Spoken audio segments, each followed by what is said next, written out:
رسول نبی کریم الطیبہ، کوئی حالت نہیں آتی جس میں وہ نماز نہ پڑھے۔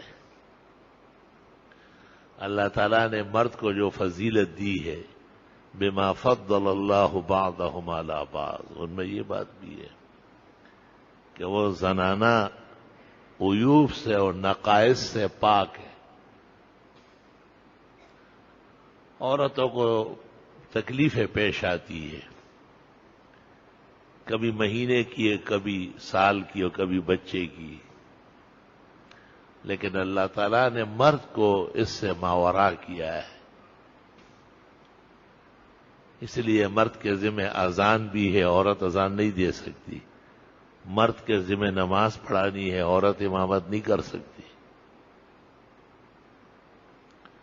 مرد انبیاء بھی ہوئے، مرسلین بھی ہوئے، لیکن کوئی عورت نہ نبی بنی نہ اور رسالت اس کو دی گئی ہے، کیونکہ حوادث پیش آتے ہیں، ان کی کمی ہے۔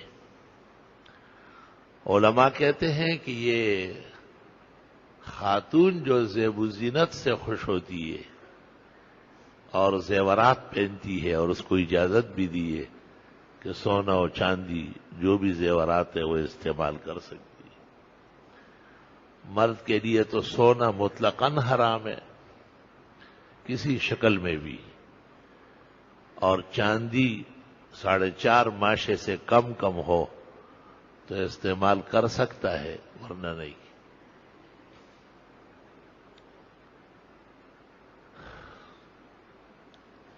عورت چونکہ خلقتاً نقص والی ہے، اومن ينشأ فی الحلیہ وهو فی الخصام غیر مبین، اس خلقی کمی کوتاہی کی وجہ سے وہ زیورات پہنتی ہے اور قیمتی و بیش بہا کپڑے اس کو پہنائے جاتے ہیں اور زیب و زینت کرائی جاتی ہے۔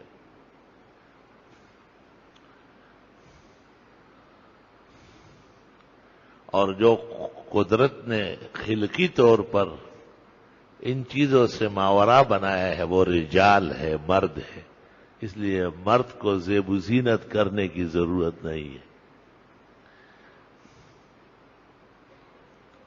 شیخ سعدی نے بھی کہا ہے کہ مرد کو زیب و زینت کی کیا ضرورت ہے، این ہم زینت و زنان باشد، یہ کام تو عورتوں کا ہے۔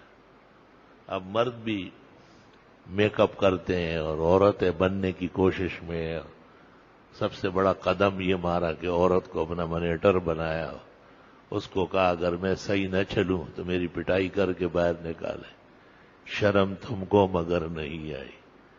یہ ماں کو کہہ دیتے اور باپ کو تو کچھ اجر تو مل جاتا، وہ اچھے بھی لگتے ہیں جب اولاد کو تنبیہ کرتے ہیں۔ ابو بکر صدیق نے ایک واقعہ میں جو حضرت عائشہ کو سختی کی تو شارحین حدیث نے اس کے نیچے لکھا ہے کہ اولاد اگر بڑی بھی ہو جائے تو ماں باپ تنبیہ کر سکتے۔ سبحان اللہ، عائشہ ام المومنین ہے اور ختم المرسلین کی عزت و ناموس ہے، چونکہ ابو بکر صدیق ان کے والد ہیں تو انہوں نے سختی کی کہ آپ کی وجہ سے لوگ پریشان ہیں۔ لا الہ الا اللہ۔ علماء دین نے کہا ہے کہ مرد کو سیدھا سادہ صاف ستھرا رہنا چاہیے، بس نہ وہ خال لگوائے اور نہ زیور پہنے۔ رسول